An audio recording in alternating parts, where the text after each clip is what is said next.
I want theirs. Why can't my Christmas be like that? Pip had a problem: comparison. The tiny field mouse, with his simple green tunic and boundless energy, watched everyone else's Christmas celebrations with his big, curious black eyes.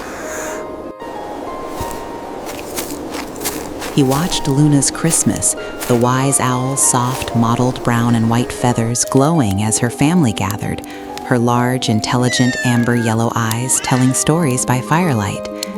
"Why isn't my family like that?" Pip whispered, his small paws pressed against the window.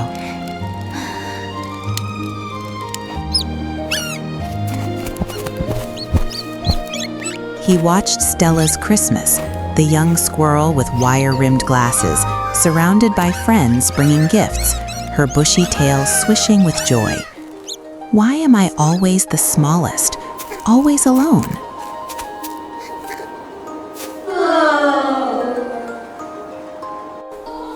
He watched Ollie's Christmas, the fluffy white bunny, creating beautiful things, with his notched ear perked up in concentration, his big blue eyes focused and happy. Why aren't I talented like him?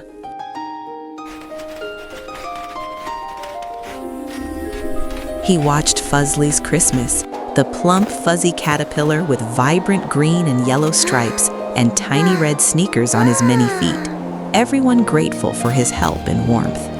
Why doesn't anyone need me like that?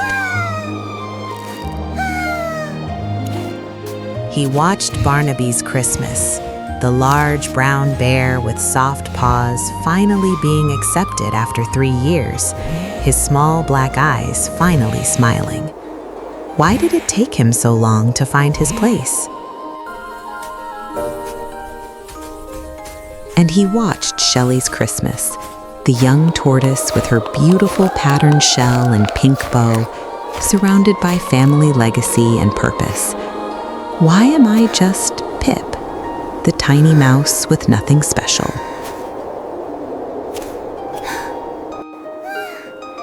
Pip made a decision. He would borrow everyone's Christmases. Christmas morning, Pip's big, curious black eyes bounced from place to place. He spent the morning with Luna's family, his tiny paws unable to reach the warm cocoa, his small voice barely heard during storytelling. Noon with Stella and her friends, opening gifts meant for bigger creatures.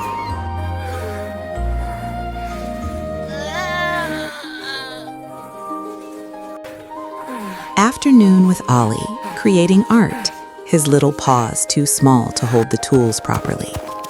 Evening with Fuzzly, helping others, exhausted from keeping up with red sneakers that moved faster than his tiny legs.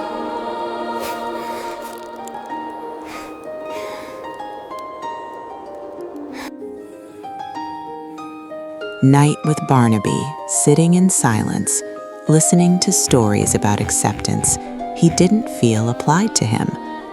By midnight, Pip was exhausted, empty, his big, curious black eyes filled with tears. He'd experienced 5 Christmases in one day and felt like he'd had none.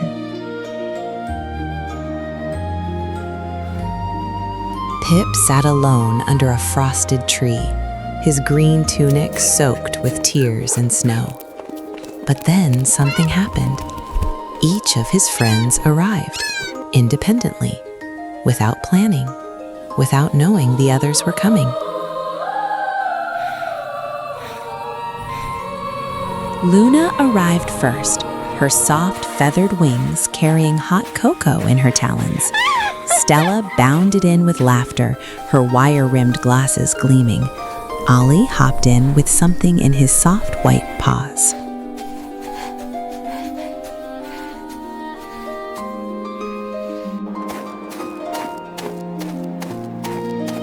Fuzzly wiggled in, his red sneakers making tiny sounds, his yellow and green stripes bright.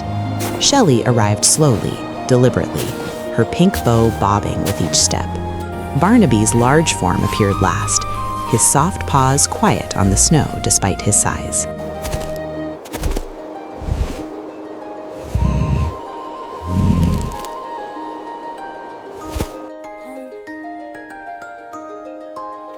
We noticed you were sad, said Luna, her amber yellow eyes gentle. We wanted to show you something, said Stella, adjusting her glasses. Ollie held up a small wooden carving. It was Pip. Perfect, beautiful, treasured.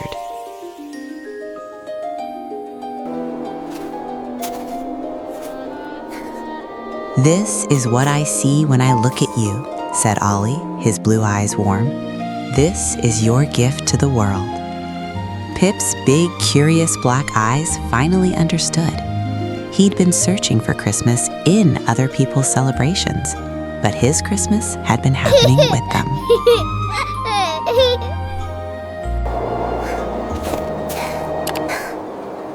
His Christmas wasn't borrowed. It was theirs.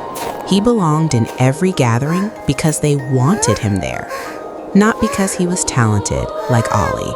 Not because he had a special gift, like Fuzzly. Not because he was wise, like Luna, or strong, like Barnaby, or kind, like Stella and Shelley. But because he mattered. His presence made everyone's Christmas more complete.